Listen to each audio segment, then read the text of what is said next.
The rain poured down relentlessly on the quiet streets of Boston, Massachusetts, as a tired single father pushed an old wheelchair through the crowded sidewalk outside a children's rehabilitation center.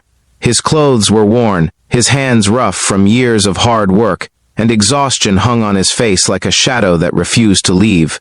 But what happened inside that building that evening would change not only his life but the life of a billionaire's daughter forever. Before we begin this emotional story, take a moment to like, comment, share, and subscribe to the channel if you believe that kindness, compassion, and second chances still exist in this world. Matthew Carter had never imagined life would turn out this way. Just 5 years earlier, he had been living a simple but happy life with his wife and their newborn son, Oliver. But tragedy has a way of appearing without warning. A sudden car accident took his wife away, leaving Matthew alone to raise his son while trying to survive financially. Medical bills piled up, jobs came and went, and every day felt like a battle against exhaustion and hopelessness. Matthew worked 2 jobs to keep a roof over their heads. During the day, he repaired wheelchairs and medical equipment at a small rehabilitation clinic. At night, he delivered groceries across the city just to afford Oliver's therapy sessions. His son had been born with a neurological condition that made walking nearly impossible, and Matthew refused to give up on the dream of seeing his boy take even a single step one day. Despite the hardship, Matthew never lost the quiet kindness that defined him. Patients at the clinic admired the way he treated everyone with patience and dignity. He never rushed repairs, never ignored someone's frustration, and always spoke gently to the children who felt scared or embarrassed by their disabilities. To Matthew, every broken wheelchair was more than a machinette represented someone's independence. One rainy afternoon, the clinic received an unexpected visitor. A long black limousine stopped outside the building, drawing curious glances from staff and patients. From the vehicle stepped a tall man in an expensive coat, his face tense with worry. His name was Jonathan Whitmore, one of the wealthiest tech entrepreneurs in the country. News articles often described him as brilliant but distant, a man who had built a billion-dollar empire but lived a quiet, private life. Inside the limousine sat his 12-year-old daughter, Abigail Whitmore. Abigail had suffered a rare spinal condition after a childhood illness, leaving her unable to walk. The world's most expensive doctors had examined her case. Specialists from across the country had attempted treatments, but nothing had worked. Jonathan had spent millions searching for answers, yet every expert eventually gave the same heartbreaking conclusion. Her condition would likely never improve. But that day, Jonathan had come to the small rehabilitation clinic because someone had told him about a man who understood wheelchairs and children better than anyone else, Matthew Carter.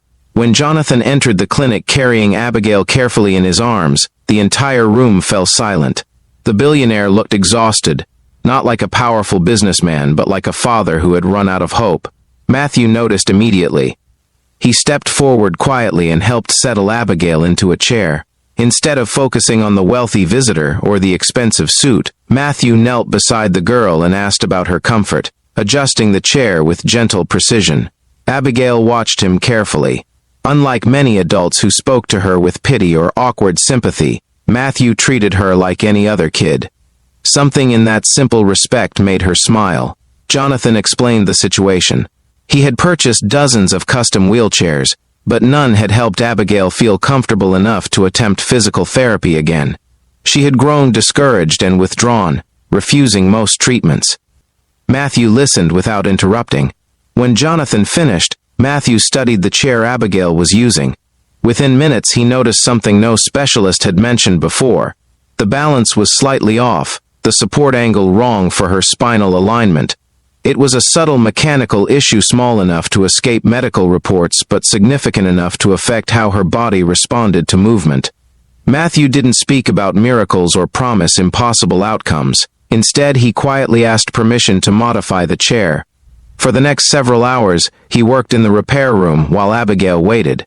Rain continued tapping against the windows, and the clinic slowly emptied for the evening. Matthew adjusted the frame, redesigned the support system, and built a custom stabilization brace using spare materials he had saved over the years.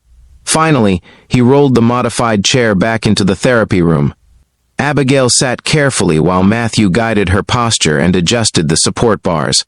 Then he encouraged her to try a simple movement exercise used in early rehabilitation. At first, nothing happened.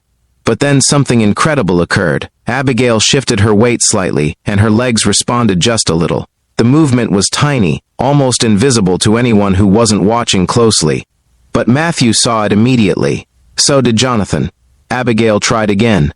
This time her foot moved forward a few inches, supported by the new brace and improved balance of the chair. It wasn't walking yet. It wasn't a cure.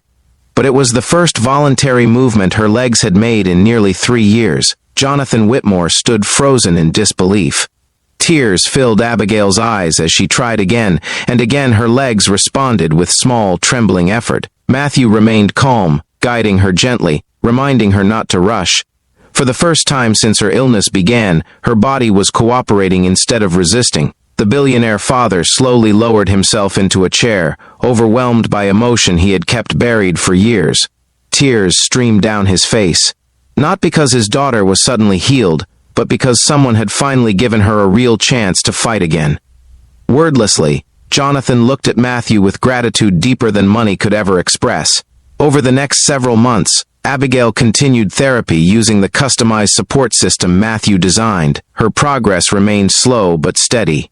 Small steps turned into assisted standing, then supported walking with parallel bars. Doctors began reevaluating her case, surprised by improvements they once thought impossible. Meanwhile, Matthew continued working his humble job, unaware that his act of compassion had quietly changed everything. One morning, Jonathan Whitmore returned to the clinic with a proposal. Instead of simply paying Matthew for his help, he wanted to fund an entire rehabilitation center built around Matthew's ideas and designs, a place where children with mobility challenges could receive equipment tailored specifically to their bodies, not generic machines built for convenience. Jonathan named the project the Carter Mobility Foundation. For Matthew, the news felt unreal. The struggling single father who once worried about paying therapy bills for his son was now being offered the chance to help thousands of families facing the same challenges. But the greatest moment came 1 year later. During the opening ceremony of the new center, Abigail Whitmore walked slowly onto the stage using support bars. The crowd fell silent as she took careful steps forward, her father standing beside her.